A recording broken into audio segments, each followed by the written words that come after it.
ये लोकतंत्र की हत्या कौन कर रहा है, ये आप देख सकते हैं उनके कृत्यों से कि किस तरह से बंगाल में अगर कोई भाजपा का कार्यकर्ता काम करता है, एक राजनीतिक पार्टी को हक होता है अपने काम।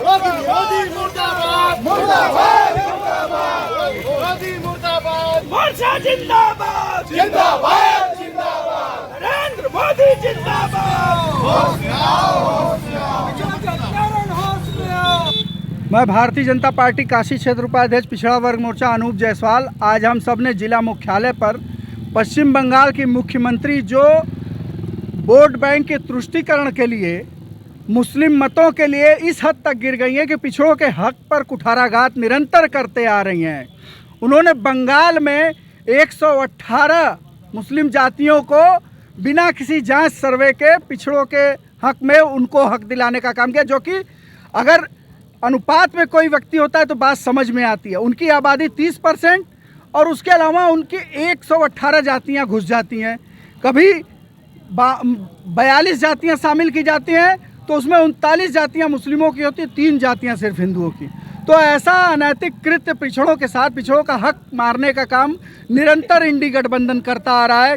आप कर्नाटका में देखिए, उन्होंने जहां कांग्रेस की सरकार बनी उन्होंने पिछड़ों को हक देने का मुस्लिम समाज को निरंतर आरक्षण देने के लिए घुसा रहे हैं, जबकि हमारे संविधान में एक धर्म के आधार पर आरक्षण नहीं, लेकिन वो निरंतर वोट बैंक की राजनीति के लिए मुस्लिम तुष्टीकरण के लिए निरंतर इस कार्य को कर रहे हैं। हम इसका विरोध करते हैं और हम ममता बनर्जी को आगे आने वाले दिनों में पूरे देश के मतदाता अपने मताधिकार का प्रयोग करके उनको करारा जवाब देंगे और ये इंडी गठबंधन की विदाई इस बार पूरी तरह से विपक्ष के लायक भी नहीं बचेंगी। ये बात की जाए तो जिस तरह से ममता बनर्जी पीएम को लेकर भी लगातार हमलावर रहती हैं, इस समय चुनाव भी चल रहा है, उसको लेकर क्या कहेंगे? पीएम को लेकर के हमलावर रहती हैं, उसका जवाब भी हम ओबीसी मोर्चा के लोग दे रहे हैं, क्योंकि भारतीय जनता पार्टी ओबीसी मोर्चा पीएम को एक विश्व के ऐसे नेता के रूप में देखती है। पूरा विश्व भी उनको मान रहा है अपना, कि ममता बनर्जी कहीं उसके आसपास भी नहीं भटकती हैं। लेकिन ऐसे लोग सिर्फ अपनी बातों से अपना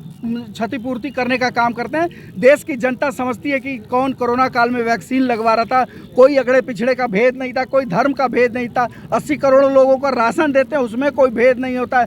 प्रधानमंत्री आवास देते हैं, उसमें कोई भेद नहीं होता। उज्ज्वला सिलेंडर मिलता है, उसमें कोई भेद नहीं होता। लेकिन भेद देने का काम इंडी गठबंधन कभी सबका सर्वे करा करके, कभी जाति जनगणना करा करके भेद पैदा करने का काम, कभी कर्नाटका में धर्म के आधार पर आरक्षण, बंगाल में 118 जातियों को घुसा दिया जाता है पिछड़ों के हक के अंदर। तो ये हमारे हक को अगर कोई मारेगा तो हम उसको छोड़ेंगे नहीं, और ये आने वाले दिनों में आपको दिखाई देगा।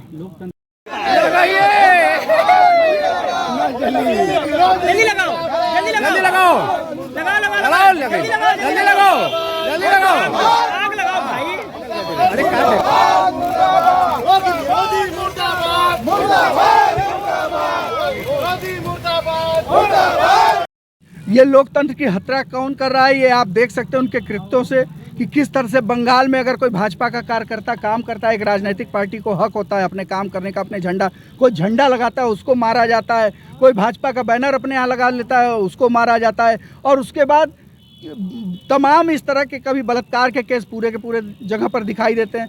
तो लोकतंत्र की हत्या कौन कर रहा है? पिछले चुनाव में आपने देखा था कई जगह हेलीकॉप्टर नहीं उतरने दिया गया माननीय अमित शाह जी का।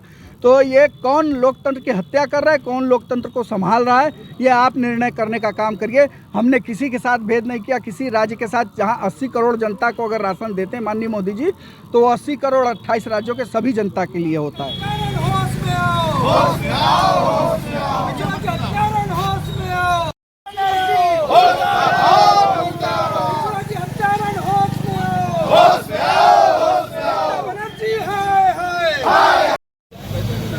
ओबीसी मोर्चा जिंदाबाद, जिंदाबाद, जिंदाबाद। नरेंद्र मोदी जिंदाबाद। भारतीय जनता पार्टी जिंदाबाद, जिंदाबाद। भारतीय जनता पार्टी जिंदाबाद, जिंदाबाद। भारतीय जनता पार्टी जिंदाबाद, जिंदाबाद। ममता बनर्जी होश में आओ, होश में आओ, होश में आओ। ममता बनर्जी होश में आओ, होश